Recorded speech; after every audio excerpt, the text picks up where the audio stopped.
Bon, du part, la bibliographie sur la parentalité est tellement énorme, je prétends même pas la connaître, hein. Et enfin, l'avoir épuisée. Je la connais un peu, je pense. Mais bon, il y a quelques années, 4 ans que j'ai commencé à m'intéresser de près à la question, sur Google, il y avait 27 000 références en français. Ça parlait l'espagnol, ça parlait l'anglais. Aujourd'hui, ça a dû... Bon, évidemment... Bon. C'est-à-dire que la question de parentalité est actuelle.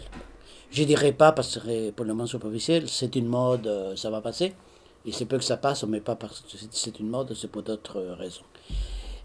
Donc c'est un bouquin de plus, c'est un ouvrage de plus sur la parentalité.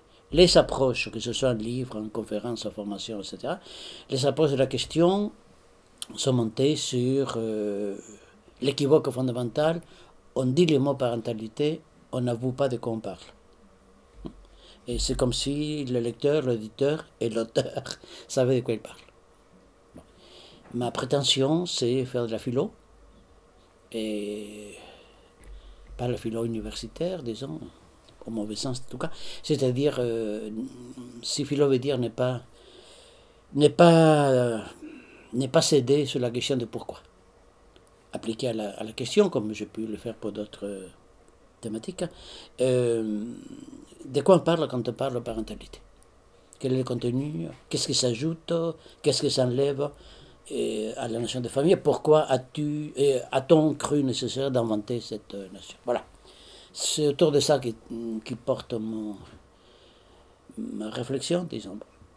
Et mythe de la parentalité, et réalité de la famille. Bon, ça, c'est effectivement, c'est la question, à la fois la vôtre, mais aussi les thèmes.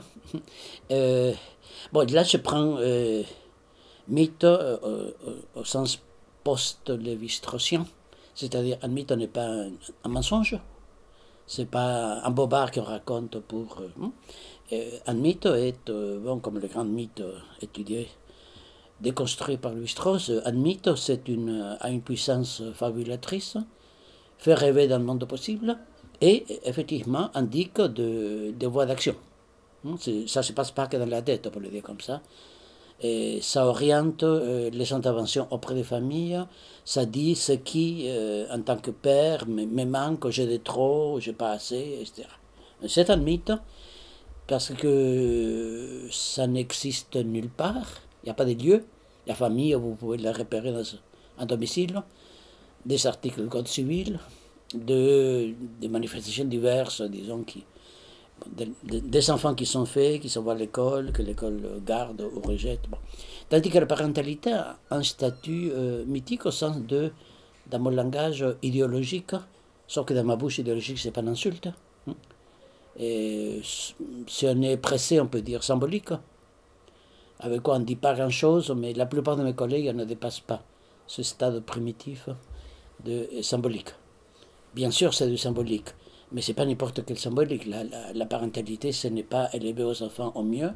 Ça, c'est pas la parentalité. Ça, l'humanité le sait depuis belle lurette. Non, la parentalité, c'est il faut élever les enfants et entretenir avec les enfants un rapport conforme à certains idéaux, certains principes, certaines manières de faire. C'est un rôle moralisateur, au sens où ça donne un certain sens aux habitudes, etc. Bon, ça pour la partie mythe. Ça c'est rapidement pour la partie mythe. L'origine en 2 mots de cette notion, aux États-Unis, comme souvent, un psychiatre, Bénédicte, 54, c'est très très récent, 1954, très très récent. La famille est largement plus vieille, comme notion et comme pratique. C'est arrivé en France comme d'habitude, c'est-à-dire lentement, et avec quelques 15 ans, 20 ans de retard. Enfin, retard, 15 ans plus tard. Et c'est une notion à origine psychologique qui s'est élargie à des champs les plus divers. Ironiquement, je dis dans l'ouvrage, je serais plus court de faire la liste de ceux qui ne s'occupent pas de parentalité, de sociologues, bien sûr, anthropologues, historiens, politiques, journalistes, etc. Et c'est un thème tendance. Mais une fois encore, je ne dirais pas, donc c'est un thème à la mode, parce que c'est pas n'importe quoi qui peut devenir mode. Il faut réunir un certain nombre de conditions. La parentalité énonce des choses tout à fait intéressantes, à la fois des rappels de la condition de famille et à la fois, oui, fondamentalement des rappels à la condition de famille, je dirais un peu lequel, et aussi la mise en avant de caractéristiques que généralement on escamote, on laisse de côté, etc. Et plus concrètement, euh, la parentalité est une notion en deux, c'est une notion instable, je dirais ça, une notion instable, c'est-à-dire qui énonce qui fonctionne selon deux tendances radicalement opposées.